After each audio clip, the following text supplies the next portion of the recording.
ஒரு வீடியோ பார்த்தேங்க. எனக்கு எனக்கு ரொம்ப பிடிச்சிருந்துச்சு. அ அந்த வீடியோல என்ன நடந்துச்சுன்னா, ஒரு ஆத்து நெறையா வெள்ளம் போயிட்டுருக்கும் இல்லையா? அப்போ ஒரு பாலத்த வந்து நெறைய மக்கள் கடந்து போயிட்டுருக்காங்க. அப்போ அந்த பாலம் வந்து உடையிற லெவல்ல அடியில ஃபுல்லா அரிச்சிருச்சு. இத்துணூண்டு ஒல்லி ஆயிருச்சு. அதோட தடிமனேவும் அரிச்சிருச்சு ஃபுல்லா. அதுலயும் நம்பிக்கையா நெறைய பேர் வந்து வேகமா அங்கிட்டு, அங்கிட்டு போறாங்க, இங்கிட்டும் போறாங்க. அங்கிட்டு போனவங்க மறுபடியும் இங்கிட்டு வராங்க. முட்டாள்தனமா ஒரு தடவ கடந்துட்டா கூட விட்டுறணுங்க. பைக்ல போறவங்க எல்லாம் போறாங்க. மறுபடியும் போயிட்டு, போயிட்டு ரிட்டர்ன் வேற வராங்க. அப்புறம் இத பார்த்துட்டு இருந்த ஒருத்தரு டென்ஷன் ஆயிட்டாருங்க.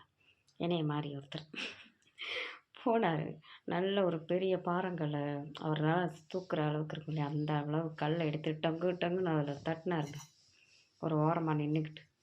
பொத்துன்னு அந்த பாலம் ஃபுல்லா உடைஞ்சு விழுந்துருச்சுங்க. அப்புறமா தாங்க அவரு நிம்மதியா இருந்தாரு. நானும் நிம்மதியா இருந்தேன். ஸோ இந்த மாரி தாங்க நெறையா பேர் அது விழுந்து ஆத்தோட போனா பிள்ளை குட்டியோட தண்ணீல போயிருவீங்களேடா! ஏன்டா இப்படி பண்றீங்க? அத பார்க்கும்போது எனக்கு அவரு அந்த மனுஷனோட முகம் வந்து நல்லா பதியல. தூரமா வீடியோ செல்லுல எடுத்ததுல தான் இந்த சீன் ரெக்கார்ட் ஆயிருந்துச்சு. எனக்கு ரொம்ப பிடிச்சிருந்துச்சுங்க. உங்களுக்கு இந்த வீடியோ பிடிச்சா லைக் பண்ணுங்க.